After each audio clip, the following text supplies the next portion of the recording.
A very good evening, class 12th. Hope you are studying hard for the upcoming board examination, with 24th being your English and 28th being your chemistry.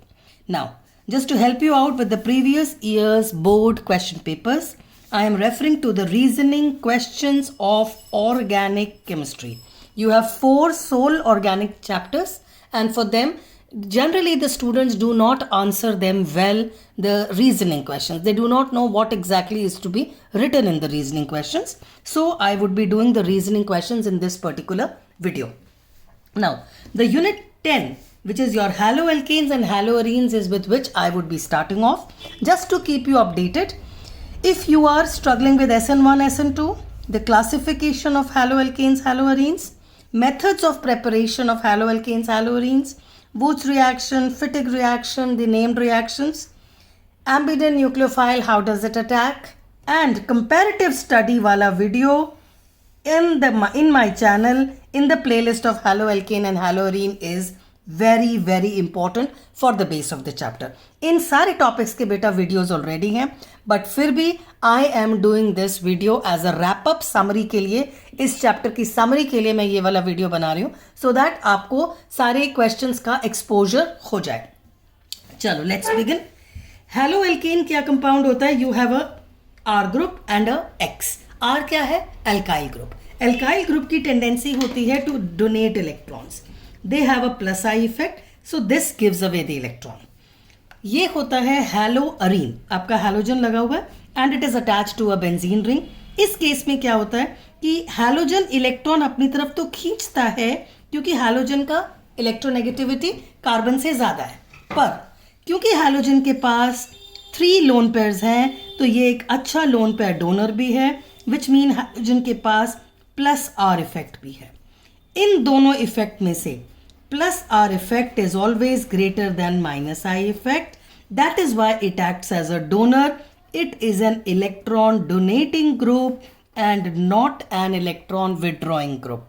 बेटा examiner आपका paper जब check कर रहे हैं उनके पास time नहीं है.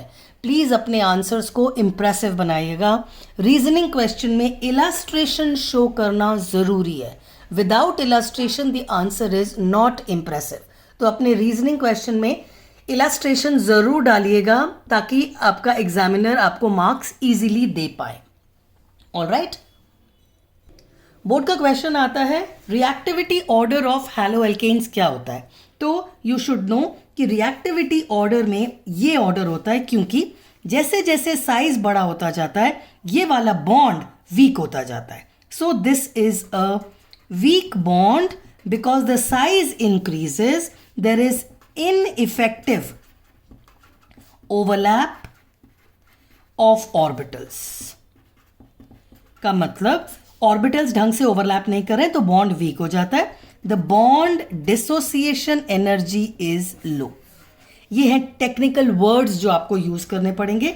और आप देखो मैंने छोटा बॉन्ड बनाया है, longer, longer, much longer. All is due to the size of the halogen. Boiling point किस पे डिपेंड करता है? बॉइलिंग पॉइंट डिपेंड करता है आपके हैलोजन के मास के ऊपर, विच मीन्स अगर क्वेश्चन आता है CH3F, CH3Cl, CH3Br, CH3I, तो और बॉइलिंग पॉइंट अरेंज करने का आता है तो आपको ये पता होना चाहिए because it is dependent on मास, तो बॉइलिंग पॉइंट का ऑर्डर ये रहेगा. अगर आता है boiling point of these compounds CH3Cl, C2H5Cl, C3H7Cl, अब मैं क्या कर रही हूँ? कार्बन चेन बढ़ा रही हूँ. तो जब कार्बन चेन बढ़ती है और हैलोजन सेम रहता है, बॉइलिंग पॉइंट तब भी बढ़ता है. सो बॉइलिंग पॉइंट में मास ऑफ द हैलोजन बढ़ेगा तब भी बढ़ेगा, नंबर ऑफ कार्बन्स बढ़ते हैं तब भी बढ़ते हैं. ये भी क्वेश्चन आता है और ये भी क्वेश्चन आता है. अब आते हैं हम एक अच्छे क्वेश्चन पे. ये कॉमनली पूछा जाता है. सपोज करो आपके पास एक कंपाउंड है 1 2 3 4 5, दैट इज 1 2 3 4 5 क्लोरोपेंटेन है. दूसरा कंपाउंड है 1 2 3 4 5, लेकिन क्लोरीन यहाँ लगा हुआ है. और तीसरा कंपाउंड है 1 2 3 4 और 5, आपका क्लोरीन इस बार यहाँ लगा हुआ है. अब इनमें से अगर आपको बॉइलिंग पॉइंट पूछा जाता है तो याद क्या रखना है, ब्रांचिंग जब भी होगी तो बॉइलिंग पॉइंट कम होता जाएगा. विच मीन्स इसका बॉइलिंग पॉइंट ज़्यादा है, इसका ज़्यादा, जितना ज़्यादा ब्रांचिंग होता जाता है उतना बॉइलिंग पॉइंट कम होता जाता है, बिकॉज सरफेस एरिया कम हो जाता है. Van der Waals force of attraction decrease हो जाता है when the surface area decreases. Am I clear? So boiling point is inversely proportional to branching. आपको लिखना पड़ेगा और ऑर्डर ऐसे लगा दीजिएगा. नेक्स्ट क्वेश्चन अगर आता है डेंसिटी पे, तो बेटा डेंसिटी होती है मास अपॉन वॉल्यूम. तो अगर आपका मास ऑफ द हैलोजन बढ़ेगा तो डेंसिटी बढ़ेगी, विच मीन्स कि अगर कंपाउंड दिए हुए हैं CH3F, CH3Cl, CH3Br, तो आपको ये समझ में आना चाहिए कि डेंसिटी इसकी ज़्यादा होगी क्योंकि हैलोजन का मास बढ़ता जा रहा है. Also it is on the dependent on the number of halogen atoms. जितने ज़्यादा हैलोजन एटम हो जाते हैं उतना डेंसिटी ज़्यादा आता है. यानी अगर क्वेश्चन है CH3Cl, CH2Cl2, CHCl3 and CCl4 और आपसे डेंसिटी पूछा जाए तो please arrange them in the order of increasing halogen. इनमें से हैलोजन बढ़ता चला जाएगा. तो अगर हैलोजन का नंबर बढ़ता चला जाता है तब भी मास बढ़ता जाता है तो आपकी डेंसिटी बढ़ती जाएगी, यानी इसकी डेंसिटी इनके कंपैरिजन में ज़्यादा रहेगी. ये भी क्वेश्चंस दोनों आए हुए हैं. Moving ahead, solubility in water के बारे में बात करते हैं. बेटा वाटर के मॉलिक्यूल का स्ट्रक्चर होता है ऐसे बेंट, क्योंकि ऑक्सीजन के पास 2 लोन पेयर होते हैं. जितने भी वाटर मॉलिक्यूल्स होते हैं वो आपस में हाइड्रोजन बॉन्डेड होते हैं ऐसे. डॉटेड लाइन से हाइड्रोजन बॉन्ड हम दिखाते हैं, ठीक है. अब ये हाइड्रोजन बॉन्ड स्ट्रॉन्ग है. जो आपका हैलो एल्केन है ये इसमें घुस के इसको तोड़ नहीं पाता, क्योंकि हैलो एल्केन पोलर तो है क्योंकि उसमें इलेक्ट्रोनेगेटिविटी का डिफरेंस तो है, लेकिन द डायपोल डायपोल इंटरैक्शन जो हैलो एल्केन में है is not able to break the intermolecular hydrogen bond in between the water molecules. So this is not broken, तो solubility नहीं होती है. तो आपको ये illustrate करके दिखाना पड़ेगा और कीवर्ड है intermolecular hydrogen bonding और dipole dipole interaction in polar haloalkanes. So haloalkanes are not soluble in water. Fine. अगला क्वेश्चन आता है डाईहैलोबेंजीन्स. डाईहैलोबेंजीन्स का मतलब बेंजीन पर 2 हैलोजन लगे, वो कोई से भी लगे हो. लेट अस से मैंने Br लगा दिया. एक ये है 1,4 डाइब्रोमोबेंजीन यानी पैरा डाइब्रोमोबेंजीन, दूसरा है मेटा डाइब्रोमोबेंजीन और तीसरा है ऑर्थो डाइब्रोमोबेंजीन, ओ डाइब्रोमोबेंजीन जिसको हम लिखते हैं. अब इन तीनों में से जनरली क्वेश्चन आता है कि इन तीनों में से मेल्टिंग पॉइंट किसका ज़्यादा है. जब हम मेल्टिंग पॉइंट की बात करते हैं ना बेटा, तो melting point is related to symmetry so that they fit better into the lattice. अब इन तीनों में से ये वाला कंपाउंड मोस्ट सिमेट्रिकल है, देयरफॉर इसका मेल्टिंग पॉइंट हाईएस्ट होता है.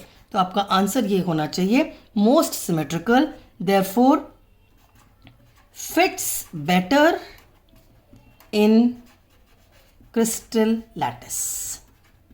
Lattice is the ordered arrangement. तो पैरा वाले कंपाउंड का मेल्टिंग पॉइंट हमेशा ज़्यादा होता है. जब हम बॉइलिंग पॉइंट की बात करते हैं तो boiling point depends upon intermolecular force of attraction, जो कि इस केस में इज डायपोल मोमेंट. और डायपोल मोमेंट जब एंगल कम होता है तो डायपोल मोमेंट बढ़ जाता है. तो इसका डायपोल मोमेंट मैक्सिमम है, therefore boiling point will be maximum. तो आपको ये समझाना पड़ता है कि boiling point depends on intermolecular force of attraction which is dipole moment. और डायपोल मोमेंट ज़्यादा होता है जब एंगल बीच में छोटा होता है. इन दोनों में एंगल छोटा है. यहाँ पे तो एंगल 180 हो गया, यहाँ पे बड़ा एंगल है, यहाँ पे एंगल छोटा है. So because of smaller angle the ortho substitution में हमेशा बॉइलिंग पॉइंट मैक्सिमम होगा. तो अगर ये तीनों कंपाउंड्स और पूछा जाए which has the highest melting point, तो इट इज़ पैरा वाला और which has the highest boiling point, the answer will be ortho वाला. ओके. प्रेपरेशन फ्रॉम अल्कोहल का पूरा डिटेल वीडियो ऑलरेडी चैनल पर है, पर इसके मोस्ट कॉमन क्वेश्चंस क्या आते हैं. Which is the best method to prepare the chloroalkane. अब बहुत सारे मेथड्स हैं अल्कोहल से, but the best method is SOCl2. क्यों? It is called as thionyl chloride. Important क्यों है? Because the by products are HCl and SO2.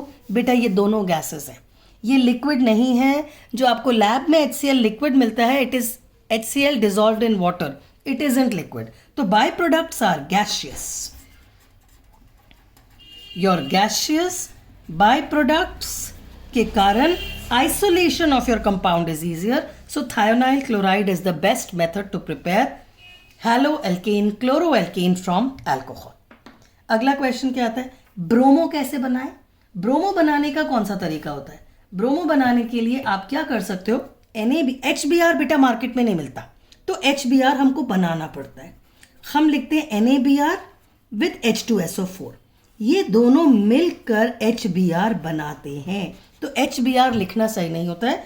NaBr और H2SO4 लिखा हो तो उसका मतलब HBr ही है. Your alcohol will change to RBr. क्या ऐसा सेम मेथड हम अल्कोहल से आइडो कंपाउंड बनाने के लिए कर सकते हैं? कैसे? यानी कि मुझे क्या करना पड़ेगा इस केस में? मैं क्या लिखूं? लेटेस्ट से मैंने लिखा Ki प्लस सल्फ्यूरिक एसिड. तो बेटा ये नहीं बनेगा. क्यों? क्योंकि Ki plus sulphuric acid HI नहीं देता है. Ki जब सल्फ्यूरिक एसिड के साथ रिएक्ट करता है, sulphuric acid is a mild oxidising agent, but it is able to convert your Ki into I2. आपको I2 थोड़ी चाहिए, आपको तो HI चाहिए. So this is not advise. अगर आपको अल्कोहल में से आइडो कंपाउंड ही बनाना है तो what is advised is that you will not use Ki and sulphuric acid. नहीं, वो गलत हो जाता है. आपको लिखना पड़ेगा Ki plus 95% of phosphoric acid. वो क्यों? Because phosphoric acid is not an oxidising agent. Sulphuric acid आप नहीं यूज कर सकेंगे. क्लियर? ये भी क्वेश्चन बोर्ड में आया हुआ है. नेक्स्ट क्वेश्चन आता है, हाउ इज क्लोरोफॉर्म स्टोर्ड, या why should chloroform be kept in dark coloured bottle. तो उसका जवाब क्या है बेटा? क्लोरोफॉर्म ऑक्सीजन से रिएक्ट करता है, एयर से रिएक्ट करता है in the presence of sunlight. This is sunlight. Sunlight की प्रेजेंस में वो एक टॉक्सिक कंपाउंड बनाता है जिसका नाम है phosgene, and it is toxic. Plus the by product is HCl. तो सनलाइट को प्रिवेंट करने के लिए, this is your sunlight.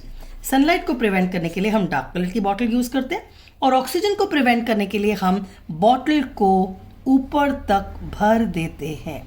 Chloroform की बॉटल ऊपर तक भरी हुई होती है, and it is dark in colour. Clear? Grignard reagent की भी अपनी प्रॉब्लम्स हैं. What is Grignard reagent? RMgX. ये बेटा बहुत ज्यादा रिएक्टिव होता है. क्यों? क्योंकि मेटल है ना. मेटल टू कार्बन बॉन्ड में metal gives electron and carbon takes the electron. So it is a polar compound and it is highly reactive. अब इसकी स्टोरेज में क्या प्रॉब्लम है? It should be stored under anhydrous conditions. इसका क्या मतलब? Water बिल्कुल नहीं होना चाहिए. अगर थोड़ा सा भी वाटर आ गया ना बेटा, तो वाटर में कौन से आयन्स होते हैं? H positive and OH minus. तो होता क्या है कि ये H पॉजिटिव जाके कार्बन पे अटैक कर देता है, तो आपको RH मिल जाता है और योर हाइड्रोकार्बन इज फॉर्म्ड. तो अगर आपने ग्रिग्नार्ड रिएजेंट में थोड़ा सा भी पानी डाल दिया तो it will change into a hydrocarbon. So water is to be avoided. So the condition is Grignard should be stored under anhydrous condition. ये दोनों ही बोर्ड में आए हुए क्वेश्चंस हैं. Next question, chiral carbon atom क्या होता है? बेटा ऑप्टिकल आइसोमेरिज्म का वीडियो भी चैनल पे है. अगर आपके पास टाइम नहीं है पूरा देखने का तो इस क्वेश्चन पे ध्यान दीजिए. कायरल कार्बन में ना बेटा एक कार्बन ऐसा होना चाहिए जिसके पास 4 अटैचमेंट हो, मतलब एक sp3 कार्बन होना चाहिए. और ये जो चारों अटैचमेंट है ना, ये अलग होने चाहिए. लेटस से एक H है, एक Cl है, एक CH3 है और एक F है, supposing. So this kind of a carbon will be called as a chiral, जिसको मैंने स्टार से डोनेट कर दिया. कायरल के लिए sp3 carbon and all the 4 attachment should be different. अब अगर पूछा है give an example of an enantiomer. Enantiomer बेटा is a pair. They are mirror images and they should be optically active. Chiral carbon वाला compound का mirror image अगर बनाएंगे तो ये F, इसका मिरर बनाएंगे तो H, ये CH3 और ये Cl. इन दोनों कंपाउंड्स को हम इनैंशोमर्स कहते हैं. कोई भी एक कायरल कार्बन ले लीजिएगा, चारों अटैचमेंट्स अलग कर देना और उसका मिरर इमेज बना देना. So they can be called as a pair of enantiomer. Next, halobenzene ortho para directing क्यों है जबकि उसके पास तो -I इफेक्ट है? ये बहुत इंपॉर्टेंट लॉजिक बेस्ड क्वेश्चन है बेटा. ये रहा आपका हैलोबेंजीन. हैलोजन की इलेक्ट्रोनेगेटिविटी ज़्यादा है. क्योंकि इलेक्ट्रोनेगेटिविटी ज़्यादा है तो ये इलेक्ट्रॉन इधर को खींचे जाते हैं, द सिग्मा इलेक्ट्रॉन्स. क्योंकि हैलोजन, क्लोरो, फ्लोरो, ब्रोमो सबकी इलेक्ट्रोनेगेटिविटी कार्बन से ज़्यादा है तो हैलोजन अपनी तरफ इलेक्ट्रॉन खींचता है बाय इंडक्टिव इफेक्ट. पर आपके हैलोजन के पास आउटर शेल में 7 इलेक्ट्रॉन्स होते हैं तो उसने एक ही इलेक्ट्रॉन यूज़ किया तो आपके पास 3 लोन पेयर्स हैं. ये जो 3 लोन पेयर्स है ना, they can be donated to form a resonating structure. यानी इसमें एक रेजोनेंस से इसको डोनेट करना आता है और इंडक्टिव से इसको इलेक्ट्रॉन पुल करना आता है.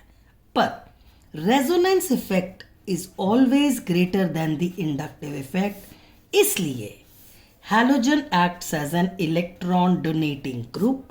और जब वो इलेक्ट्रॉन डोनेट करता है तो आपको पूरा रेजोनेटिंग स्ट्रक्चर ड्रॉ करना पड़ेगा and you will show negative charge is at ortho and para. क्योंकि नेगेटिव ऑर्थो पैरा पे है इसीलिए reactivity happens at the ortho para positions. Moving on to the next question. Nitro substituted haloarene are more reactive towards nucleophilic substitution. बेटा chlorobenzene में जैसे है ये, यहाँ पे ये डोनेट करेगा तो ये वाले बॉन्ड में पार्शियल डबल बॉन्ड कैरेक्टर आ जाएगा तो ये बॉन्ड आसानी से टूटता नहीं है. Plus also there is a pi electron cloud. तो अगर आपका रिएक्शन NaOH के साथ करते हैं जिसमें कि OH माइनस इधर अटैक करे तो वो रिपेल हो जाता है by the pi electron cloud. इसको करने के लिए आपको very high temperature, very high pressure use करना पड़ता है, तब कहीं जाकर फिनॉल बनता है एंड विच इज डिफिकल्ट. इस प्रोसेस का नाम डाउस प्रोसेस है एंड इट इज टफ. पर इस प्रोसेस को अगर आपको फास्ट करना है तो आप क्या करिए, नाइट्रो सब्सटीट्यूट करने से क्या होगा, नाइट्रो इलेक्ट्रॉन पुल कर लेगा. अगर नाइट्रो इलेक्ट्रॉन पुल कर लेगा तो पाई इलेक्ट्रॉन की डेंसिटी कम हो जाएगी. पाई इलेक्ट्रॉन की डेंसिटी कम हो जाएगी तो बेटा सिर्फ वार्म वाटर यूज करने से OH माइनस जाके इजीली अटैक कर लेता है and you and up in a phenol here with the 3 nitro groups. अब इसको जवाब लिखना कैसे है? आपको लिखना पड़ेगा the presence of nitro groups which are electron withdrawing groups. They reduce the pi electron density. Therefore, nucleophile easily approaches and reacts. और उसके बाद आप एक रिएक्शंस दे दीजिएगा. फाइन. सो नाइट्रो ग्रुप के होने से इलेक्ट्रॉन मूव हो गए तो आपका न्यूक्लियोफाइल आसानी से अप्रोच कर लेता है. अब अगले सेट ऑफ क्वेश्चंस जो हैं वो है SN1 एंड SN2 पर. आई वुड एडवाइज कि प्लीज़ आप SN1 SN2 वाला वीडियो देख लीजिएगा तो ये थोड़ा फास्टर समझ में आ जाएगा. SN1 रिएक्शन में क्या होता है कि आपके पास एक कंपाउंड है जो कि लेटर से 3 डिग्री है, 3 R ग्रुप लगे हुए हैं और ये रहा हैलोजन. तो पहले हैलोजन निकल जाता है. जब हैलोजन निकल जाता है तो बनता क्या है, कार्बोकैटायन. और ये कार्बोकैटायन ही is the reason for 2 products. तो आपका की वर्ड इसमें होता है formation of sp2 planar carbocation. Examiner ये वर्ड्स ढूंढ रहा है, प्लानर कार्बोकैटायन. अब इस प्लानर कार्बोकैटायन से क्या होना है, जो भी आपका न्यूक्लियोफाइल है वो टॉप से भी अटैक कर सकता है और बॉटम से भी अटैक कर सकता है. That is why you will get 2 products. So the reason is formation of sp2 planar carbocation. Next पे चलते हैं। SN1 reaction is promoted by polar solvent. Polar solvent में रिएक्शन फास्ट क्यों हो जाता है? अब पोलर सॉल्वेंट का क्या जवाब है? फिर से यू वुड लेट अस से मेरे पास है CH3 3 टाइम्स लगा हुआ है कार्बन पे और उस पर एक Cl है। अब उसके बाद फर्स्ट स्टेप में क्या होगा? Cl माइनस चला जाएगा और क्या बन जाएगा? कार्बोकेटायन। ये रहा कार्बोकेटायन। अब बेटा ये वाला ना रिएक्शन है स्लो स्टेप और रेट डिटरमाइनिंग स्टेप है ये आपके मैकेनिज्म का। क्योंकि ये रेट डिटरमाइनिंग स्टेप है इसलिए अगर ये स्टेप किसी तरह फास्ट हो जाए तो रिएक्शन आगे चला जाएगा। इसको फास्ट करने के लिए आपके पास पोलर सॉल्वेंट है। ये जो पोलर सॉल्वेंट है ना वो इसको अट्रैक्ट करेगा और इसको अट्रैक्ट करेगा और इनको स्टेबलाइज कर देता है। लेट अस से पानी है। अगर पानी है तो पानी आपके Cl के पास इस तरह से अटैक करेगा, H पॉजिटिव इस तरफ आ जाएगा और Cl माइनस को स्टेबलाइज कर देगा। सिमिलरली कार्बोकेटायन पे ऑक्सीजन जाके ऐसे अटैक कर देगा। Your polar solvent stabilises the ions formed in the first step. So, stability of the products of the slow step is by the polar solvent. Allylic halides क्या होते हैं? R group लगा हुआ है, you have a C, उसके बाद you will have a CH2, then you have a C double bond here, C, CH, and then you have another CH2 and a Cl. ये हुआ allylic ग्रुप। अलाइलिक ग्रुप में क्या खासियत होती है कि if you have a reaction, ये निकल गया तो आपके पास क्या बचा? RCH double bond CH single bond CH2। ये जो कार्बोकेटायन है ना ये बहुत स्टेबल है। क्यों भाई? ये इसलिए स्टेबल है क्योंकि ये रेजोनेंस स्टेबलाइज हो जाता है। यानी आपका यहाँ से प्रोडक्ट RC सिंगल बॉन्ड रह जाएगा, डबल बॉन्ड आ जाएगा, CH2 का पॉजिटिव गया और यहाँ पे पॉजिटिव आ गया। तो ये जो अलाइलिक कार्बोकेटायन है जो फॉर्म हुआ है ये हाईली स्टेबल है ड्यू टू रेजोनेंस। तो आपको ये करके दिखाना पड़ता है कि अलाइलिक कार्बोकेटायन आसानी से Cl बनाकर छोड़ता है और अलाइलिक हैलाइड जब Cl छोड़ता है तो जो कार्बोकेटायन बनता है वो हाईली स्टेबल है। इसलिए अलाइलिक हैलाइड हमेशा पहले कार्बोकेटायन बनाएंगे जो कि रिक्वायरमेंट है for SN1। I would again advise अगर SN1 SN2 वीक है तो प्लीज चैनल पे जाके SN1 SN2 को रिवाइज कर लीजिएगा। Benzylic halide prefers SN1। अब इसके लिए पता लगना चाहिए कि बेंजाइलिक है क्या। बेंजाइलिक हैलाइड में बेंजीन के ऊपर एक कार्बन होता है और उसके बाद एक हैलोजन होता है। अब ये क्यों प्रेफर करता है SN1?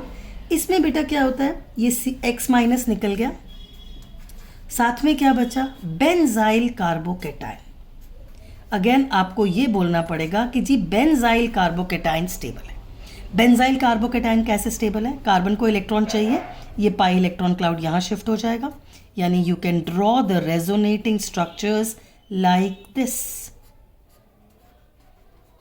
यहाँ पे पॉजिटिव आ गया and so on. So you would say the benzylic carbocation is resonance stabilised. अगर आप ये लिख देंगे तो examiner is impressed and you will score your marks कि ये रिएक्शन SN1 इसलिए होता है। SN1 में तो कार्बोकेटायन बनना ही है और इसका कार्बोकेटायन रेजोनेंस स्टेबलाइज्ड है इसलिए ये आसानी से कार्बोकेटायन बना देता है। फाइन। विनाइलिक हैलाइड क्या होता है? Vinylic halide is this. Aryl halide क्या होता है?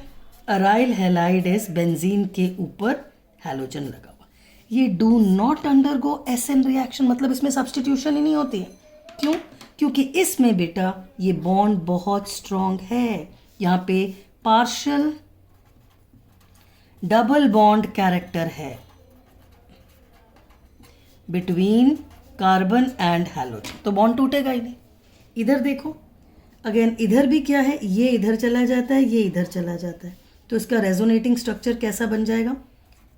CH2 के पास you will have a minus single bond CH double bond X, दो lone pair and a positive, फिर से पार्शियल डबल बॉन्ड कैरेक्टर आ गया।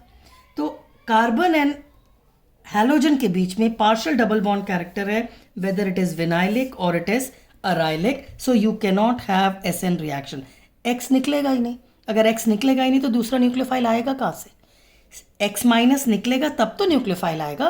तो examiner is looking for these words in your answer.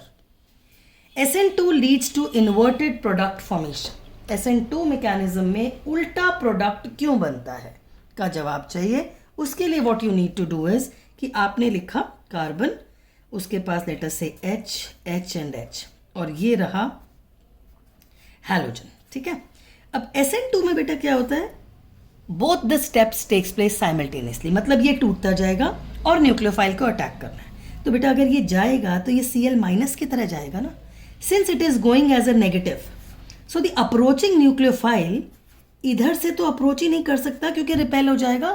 So the nucleophile can only approach from the opposite side to prevent repulsion. So nucleophile attacks from opposite side to avoid repulsion from outgoing Cl minus. तो अगर nucleophile attack ही उल्टा करेगा तो product तो उल्टा बनेगा ही. So the examiner is looking for this kind of an illustration and this kind of a reason. Last question. Alkyl halides will give you different products on reacting with KCN. जब KCN से react करते हैं तो product RCN बनता है, और जब AgCN से रिएक्ट करते हैं तो प्रोडक्ट आइसोसाइनाइड बनता है. और ऐसा क्यों होता है? Please refer to the video on ambident nucleophiles in the playlist of haloalkanes, haloarenes. Thank you again for liking and subscribing my channel. So I am again back with your theory section of chemistry and specifically organic, क्योंकि बहुत सारे बच्चों को organic मुश्किल लगती है. There are 4 chapters जिसके reasoning questions is what I will be doing. हमने unit number 10 के reasoning questions आज करे हैं. Unit number 11 का video I will be posting soon. So keep waiting, keep liking, keep wrapping up chapters. Remain confident, do very well in life. Bye.